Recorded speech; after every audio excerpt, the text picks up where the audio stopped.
Forget gurus. Forget anyone claiming to be an online business expert without going through the challenges of entrepreneurship themselves. The Real Money, Real Business podcast is here to prove the best insights in online business comes from your fellow online business builders. We dig into stories of entrepreneurs selling their business on the Empire Flippers marketplace so that you can learn how they made their business profitable, how they overcame obstacles, and what lessons they learned in their online journey. If you want to take your business and your knowledge to the next level, you've come to the right podcast. Let's get started.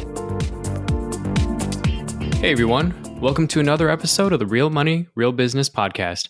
We record these interviews so potential buyers have more information about the seller and business to help them make a buying decision. Before we dive in, let's go over a brief summary of this business. It's an Amazon FBA and e-commerce business created in June of 2019 in the hobbies and art niche. The average monthly revenue for the business is $70,145 and makes an average of $11,655 per month in net profit. The assets included in the sale are an Amazon Seller Central account with 41 SKUs, domain with all site content and files, supplier contracts and relationships, contractor relationships, social media accounts, which include Facebook, Instagram, Twitter, and Pinterest, trademarks, an email list of over 9,000 subscribers, product design templates, 7 unreleased designs, video tutorial, Canva templates, and just as a disclaimer, inventory is not normally included in the list price, but further details can be provided to active buyers. So for everyone listening, you can visit empireflippers.com/marketplace and search for listing 58751 to learn more about the business, or you can unlock this listing to start your due diligence if you're interested in purchasing this asset. So that's a brief overview of the business for sale. Let's hear from the seller with me today. Welcome to the show, Vin. How are you doing today? Hey, Nick, I'm doing great. Thanks for having me on. Absolutely. Well, I'm looking forward to learning more about you and your business. So to start us off, can you tell us a little about your background in building and running online businesses? Yeah, so I've been in the online business space for about 15 years. However, that's primarily been as a service-based business. So I have a design studio. And so that's kind of where my online business interest started. But this is really my first real online business where it's e-commerce online. Nice. So that's a pretty big shift going from service to product base. So when you decided to go into this space, why did you choose this niche? Yeah, so we work with a lot of companies in my service-based business where, we're building out these amazing user experiences and products and branding. And then, the client gets to kind of run with that. And so kind of my idea was like, well, if I were to start a online business, what would I do that would excite me? And so when I started thinking about that, the niche that I ended up in is a design-focused, design-centric niche. And I was able to bring in my design skills and background to really create a beautiful, high-quality product that I feel stands out in the market. That's awesome. So it's been a little bit of time since you've built this business. So why are you deciding to sell the business now instead of keeping it and growing it? Now, kind of tying into the last question is I still actually run a full-time design agency. And so over the last few years, this really kind of grew into something bigger than I had originally imagined. We launched with 3 products as a way to kind of scratch my own itch, but quickly saw that the audience on Amazon and on social media really responded quite well to the product. And so we continued releasing more and more. And it kind of got to this point where I just didn't have enough time to devote to the business. And it kind of got through that initial building phase of branding and design and, building out a website and those pieces that I really enjoy and kind of into the day-to-day customer service, replying to emails, shipping, stuff like that, which I think probably is not my favorite piece of running a business. And so I think at this point, if I could pass the torch to someone who's excited to take a great product and maybe take it to the next level with operations, I think that would be a good step forward. Yeah, definitely. I see that a lot with sellers on the marketplace. They come into this because they love the building element to this, but then they quickly realize that the operations part is just, it's not the same as the reason Totally. why they got into it. So, yeah, completely makes sense. Okay, so let's go into some things that work. So, what did you learn from building this business that just seemed to work? Yeah, so I think when I originally started the business, I was, again, pretty new to this in general. So I took actually a course on Amazon and building an Amazon business, which I think really helped me kind of understand the Amazon infrastructure, because I feel like if I hadn't done that, I don't think I would have been as successful as I was. And so building the business and kind of kicking things off, I knew that I really wanted to focus on quality. And so I worked with multiple suppliers when we started to make sure we found the absolute best quality. We kind of thought, like, if we could be the Apple of this niche, like, what would it look like? And so that's really what we went for. And I feel like we hit the mark. And so I'm really happy with our branding, with the focus on quality, with exceptional customer service. We really kind of try to go above and beyond with customer service. And so, yeah, I think focusing on quality and on the customers is kind of a winning playbook for us. That's awesome. I love the thought about if this could be the Apple of this niche, what would it look like? Especially going through courses, there's the temptation to play a little bit more by the formula, by the numbers, and less on the brand, the user experience. I mean, that's important as it relates to reviews and feedback and all that, but that's still kind of a numbers way of looking at that. So that's refreshing to hear. Well, great. So was there anything that you tried with this business that didn't work out so well? I would say probably the biggest thing that we've struggled with is inventory planning. And just to be like fully transparent, I had no idea what to expect when we launched the product line. And so we had several stockouts on certain SKUs. And then on others, we had too much inventory. And of course, with Amazon, you don't want to have too much inventory and you don't want to have too little inventory. So I think just kind of nailing that over the last few years, we've learned a lot. In fact, this last year, we had to kind of pay the piper when it comes to having a bit too much inventory and having to, remove some of that inventory from Amazon. So I think just really making sure you're on top of inventory planning, I think would be huge for us. Yes, the growing pains when it comes to operations. So, on the topic of operations, can you describe the amount and the type of work that you do on this business now for maintenance? Yeah. So at this point, I really focus primarily on the design side of the business. So I'm handling the website. I'm also working with designers to create new products.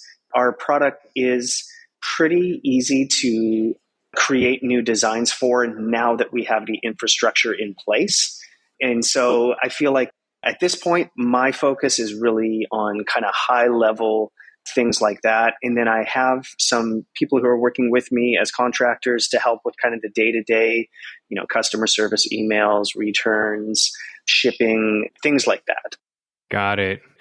Okay, great. And I know, of course, this is an Amazon business, but just wanted to ask, how is your traffic generated? Is it primarily generated through the Amazon platform or were there any other channels? Yeah, so we definitely focus on Amazon. We launched on Amazon, and initially we were strictly Amazon. At the beginning of last year, we launched a website which is built on Shopify, and that allows us to do a couple things. One, it allows us to have a little bit more control over the content that we have on the website, but also it allows us to connect with the customer in a more intimate way. We're able to collect email addresses, we're able to remarket, we're able to kind of have a more relationship with the customer, whereas obviously Amazon doesn't allow you to do that. So that's been important for us. We're seeing just under 20% of our sales now coming from our Shopify site. And then as far as where else our traffic comes from, we have about 8,000 followers, I think just about 20 shy of 8,000 on Instagram, and an email list of over 9,000, I think just shy of 10,000 actually. And so where our traffic comes when we have new launches, those are definitely areas that we focus on sharing new products and promotions on Instagram and on our email list. Yeah, that's great to hear, especially as I know people getting into the Amazon space or those who run Amazon stores are very conscious of relying completely on Amazon. That's being reliant on a third party. So great to hear. Okay, so let's get into opportunities. If you were to keep the business, what are some ways you would try to grow it? So realistically, I'd probably try to find someone who really thrived and excelled in the Amazon operations space. There are a lot of opportunities in this space. And so I feel like finding someone who could really kind of partner with me on that side. Right now, even my assistant who's helping me, she was completely new to Amazon when she started working with me. I hired her initially just to help with some customer service emails and kind of take some of that off my plate. And since she's been able to learn the platform and help a lot more, but I feel like finding someone who's really skilled in the Amazon marketplace and understands the infrastructure on Amazon would be a huge asset to the business. So I think that would be a good opportunity. And in addition, of course, launching new designs, additional products that are kind of peripheral to what we offer now. For example, a kids version of our product now. Primarily, our audience is adults, but a kids version there's already a market for it. And I know that we've had customers reach out to us and ask if we would launch a kids version. And so definitely something we're thinking about. In fact, we have 7 unreleased designs, and 2 of them are specifically ones that we are thinking of for a kids version. So I think that would be big. Also, influencer partnerships. That's something that we started experimenting with a little bit this last year and saw some really interesting feedback from the audience and the community on Instagram and Facebook. And so I think continuing to experiment with that, I think would be definitely an opportunity to explore. Yeah, awesome. And customers asking specifically for a certain kind of product, that sounds like a good opportunity, definitely. Cool. But with any opportunity, of course, comes risks. So what do you think are the biggest risks with this business that a buyer should be aware of?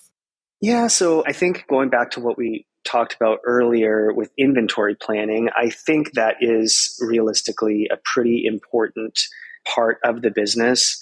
So thinking even with the supply chain issues that we've seen this last year, inventory planning is pretty important. So making sure that you're on top of that. And then, of course, I think with any seller on Amazon, part of what we're trying to do is build our off Amazon brand engagement. So thinking about Instagram, Facebook, our email list, and of course our website. And we've grown our Shopify site to have a greater and greater portion of our sales coming through there. Ideally, it would be great to, not have all your eggs in one basket. So exploring other platforms, other marketplaces would definitely be something I'd explore if I were to continue with this, and probably what I'd recommend to a new seller as well. Cool. So just going to wrap up here with a few housekeeping questions. First is, how much support are you willing to offer a new buyer? I'm definitely willing to offer as much support as needed. I was thinking 60 days of email support and 5 video conference calls. I think that's what I had discussed with Empire Flippers, and that sounds pretty reasonable. I don't think there'd be an issue with that. In addition to that, you mentioned the video tutorials. I've actually begun to put together video tutorials of all of our processes for when we launch new products, for when we update social media, for when we add new artwork and get new photography, things like that. And so I think having that as kind of like a resource library for a new seller would be pretty handy. Awesome. Yeah, that definitely is. It's not a requirement for every business, but to see it does come with a business. That's definitely helpful for new buyers. So awesome to hear. Okay, great. So next question is, would you commit to a non-compete? Oh, yes, absolutely. Okay, great. And are you open to something like an earnout? Yeah, I mean, I think I would prefer a cash up front, but would definitely be willing to negotiate terms with the seller. Perfect. We're with the buyer. Or with a buyer. Yep. There we go. Perfect. All right, last 2 questions. So putting yourself in the shoes of a buyer, why do you think this is a business worth buying? I think we have a great, strong brand, a product I'm really proud of. We have great partnerships with our suppliers and with our contractors that we work with, everything from photography to actually creating the design for our products. We have a lot of really good partnerships. Even we have a warehouse where we store some of our products here in the United States to allow us to restock quickly. We just have a lot of really great partnerships and a team that I trust. And so I think they'd be stepping into a business that is really strong and exciting and fun. This is not a boring product. It is a fun product. Nice. All right. And last question, is there anything that you'd like to add that you think I might have missed during the interview? Just thinking through like a new buyer, probably someone who is excited about design, who really cares about quality. But yeah, I think this is a really good opportunity. Again, a great brand, a great quality product, and an exciting opportunity. Hope to find someone who can take the torch and run with it. Yes, absolutely. Well, I think that's the perfect spot to wrap this up. So Vin, thank you so much for sharing your story and joining us on today's episode. And yes, I agree. I hope your business is purchased in the near future and by the right buyer. Yeah, thanks, Nick. Appreciate you having me on. Absolutely. All right, everyone. Thanks for listening. To learn more and see if this listing has already been sold, head over to empireflippers.com/marketplace and search for listing number 58751. And if you're watching this on YouTube, click the link in the description to go straight to the listing. And once you've unlocked this listing, you'll be given everything you need to know about this business. So until next time, enjoy your digital journey.